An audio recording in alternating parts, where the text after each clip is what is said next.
Hola, ¿qué tal? Soy Juan Arturo Brennan.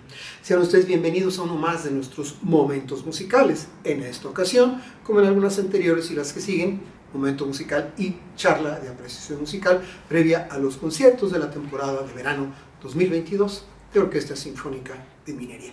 Este es el cuarto programa de la temporada y al mismo tiempo es el segundo programa del Festival Beethoven, con el que la Sinfónica de Minería retoma la idea frustrada en 2020 de celebrar, como debe ser, conmemorar el 250 aniversario natal de Ludwig van Beethoven. Ya lo he mencionado antes, en esta temporada, las 9 sinfonías de Beethoven. No podía haber celebración mejor. Este cuarto programa de la temporada, segundo programa de Beethoven, incluye las sinfonías números 2, 4 y 5, y se hará los días 23 y 24 de julio en la sede de la orquesta, la Sala Nezahualcóyotl.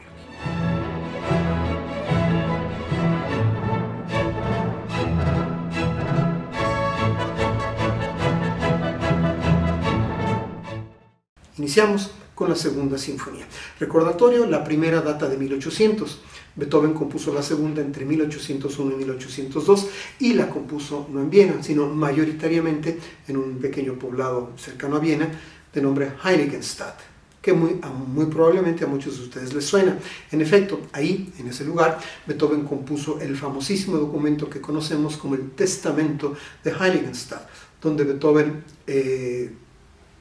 se desbordó, se confesó de todas sus frustraciones, tristezas, dolores, preocupaciones, la sordera incipiente o quizá ya no tan incipiente que le aquejaba, habla de sus problemas personales, de sus problemas creativos y también insinuó por ahí algunas ideas suicidas. Así que esta segunda sinfonía es contemporánea con el Testamento de Heiligenstadt. Lo curioso es que la sinfonía no tiene nada de la oscuridad y la profundidad del documento, sino que es una sinfonía de hecho bastante abierta, bastante clara, bastante fresca y bastante optimista.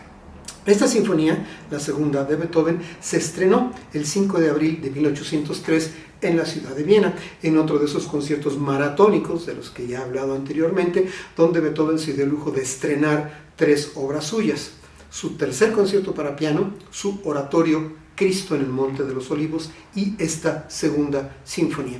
Cosa curiosa, a diferencia de la primera sinfonía, a la que le fue bastante bien con la crítica, un poco porque era una muy buena sinfonía y otro poco porque era de Beethoven, que ya despuntaba como un gran talento, esta segunda no fue tan bien recibida. Es decir, hubo contradicciones, hubo opiniones a favor y en contra, pero en general le tocó mala crítica. Por ejemplo, un crítico en un periódico de Leipzig escribió lo siguiente sobre la segunda sinfonía de Beethoven: es un horrible monstruo, un dragón herido que se rehúsa a morir y aún al desangrarse, loco de furia, da terribles golpes con la cola en el estertor de la agonía. Me parece no solo exagerado y fuera de lugar, sino que es una pobre manera de referirse a la música. Estamos hablando de 1802. Imagínense lo que este crítico podría escribir sobre algunas obras contemporáneas, pero no todo el mundo reaccionó así. Un crítico mucho más centrado, que escribía en el famosísimo periódico Allgemeine Musikalische Zeitung, que se llamaba Friedrich Rochlitz, escribió lo siguiente respecto a la segunda de Beethoven: esta es la obra de un revolucionario y estoy seguro de que estará viva mucho después que 1000 piezas de moda, hoy célebres, hayan desaparecido en el olvido. En efecto, Friedrich Rochlitz tenía razón. Hoy la segunda de Beethoven sigue siendo una sinfonía muy respetada, como debe ser, y esas 1000 piezas que entonces estaban de moda están arrumbadas en los archivos, no pasan de ser pequeñas referencias en los diccionarios y en las enciclopedias. Sí, Beethoven y su segunda sinfonía sobrevivieron. Dato interesante, el estreno de esta sinfonía, cuya fecha y lugar ya mencioné, se dio en el contexto de este concierto multitudinario, que era literalmente, directamente un concierto a beneficio, como se llamaba entonces, una academia musical a beneficio directo de Beethoven, por decirlo de otra manera. Como decimos coloquialmente, para este concierto del estreno de su segunda sinfonía, Beethoven iba a taquilla. Y la taquilla fue muy buena, y reportan las crónicas de la época que gracias a este concierto a beneficio a taquilla, Beethoven obtuvo una muy buena ganancia económica, lo que le permitió casi por única ocasión, por única vez en su vida, pasar unos cuantos meses con cierta holgura económica, cosa que por desgracia no se repetiría. Este es, pues, el perfil básico de la segunda sinfonía de Ludwig van Beethoven, con la cual se abre nuestro cuarto programa de temporada, segundo programa Beethoven.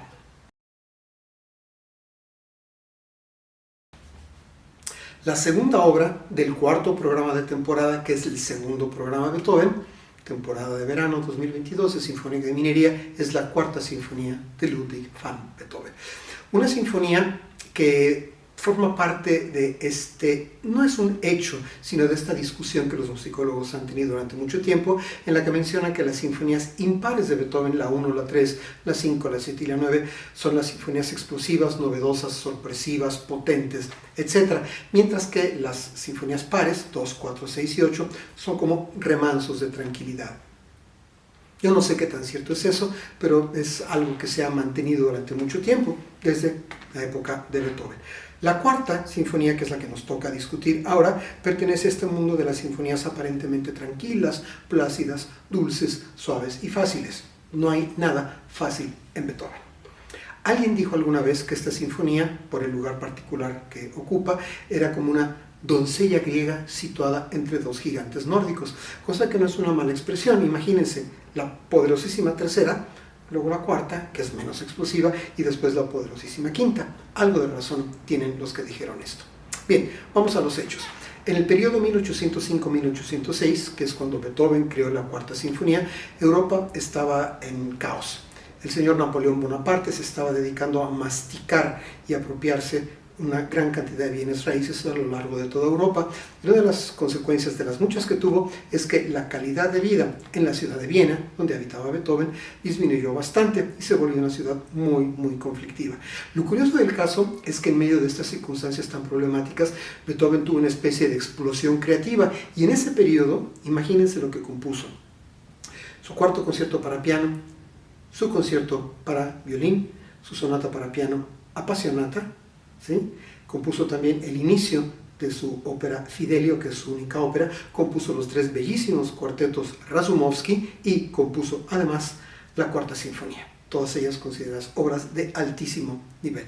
No está mal para haber sido creadas en un entorno tan conflictivo y problemático. Ahora, hay un par de historias desde el punto de vista anecdótico más que musical al respecto de la cuarta, que son interesantes de mencionar. Voy a empezar por el encargo.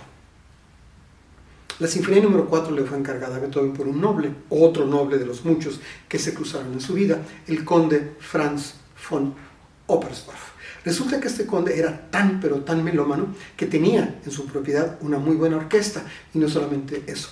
El conde Franz von Oppersdorf se oponía a contratar ningún sirviente para lo que fuera, que no supiera tocar un instrumento o cantar o que compusiera un poco de música, cosa que me parece muy interesante. Estoy tratando de imaginármelo haciendo un casting para encontrar una cocinera que supiera tocar algún instrumento o un mayordomo que cantara, no lo sé, pero el caso es que eso se dice y eso se sabe del conde Franz Oppersdorf.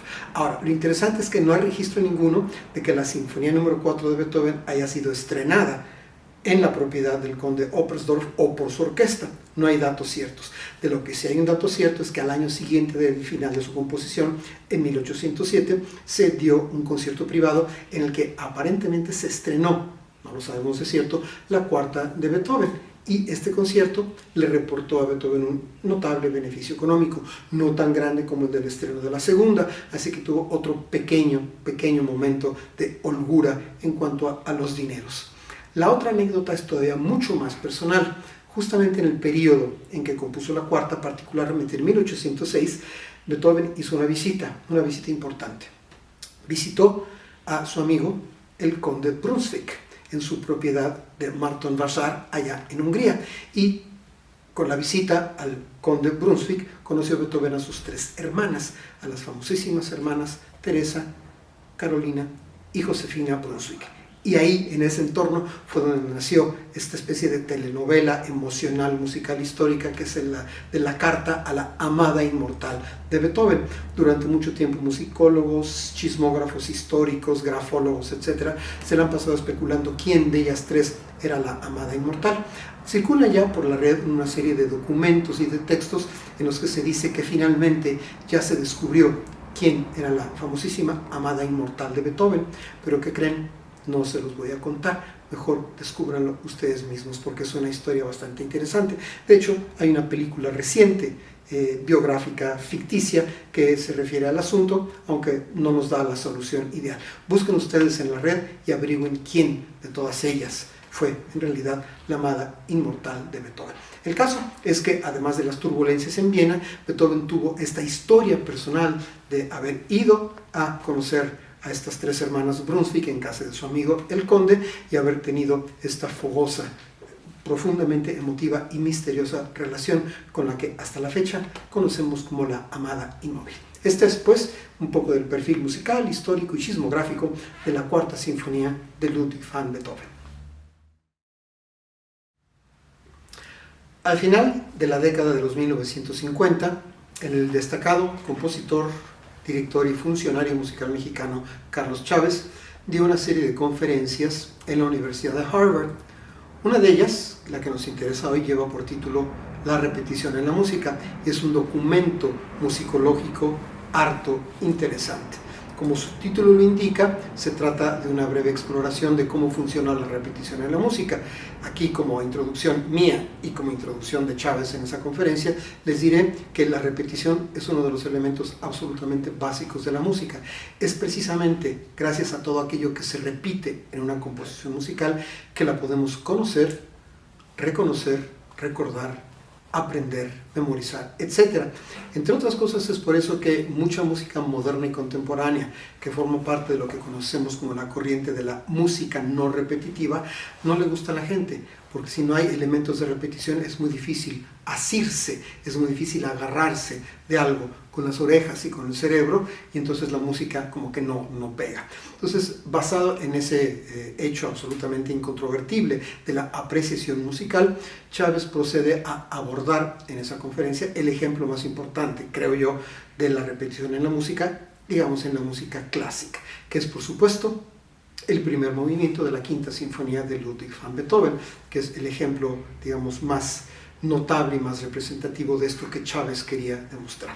Lo que hace Chávez, una vez introducido el tema de su conferencia, es analizar bastante a fondo el primer movimiento de la Quinta de Beethoven. Y aunque el análisis es bastante más complejo, yo les voy a dar nada más el dato significativo. ¿Recuerdan cómo empieza? Pa, pa, pa, pa. 4 notas, que en realidad son 2, porque las 3 primeras son repetidas, pero digamos que es un motivo de 4 notas. Solamente en el primer movimiento de su Quinta Sinfonía, Beethoven lo utiliza alrededor de 250 o 260 veces. Y a pesar de ello, tenemos una impresión de enorme variedad, de enorme creatividad, de enorme progreso de la música a medida que se va desarrollando, ¿sí? Por supuesto, el análisis musical de Chávez es más profundo, pero este es un buen ejemplo, porque además resulta que ese motivo de 4 notas no solamente es el ladrillo, no solamente fundamental, es el ladrillo casi único con el que Beethoven construyó el primer movimiento de la quinta. Además, ese motivo de 4 notas, pa, pa, pa, pa, aparece una y otra vez más adelante en otros movimientos de la sinfonía.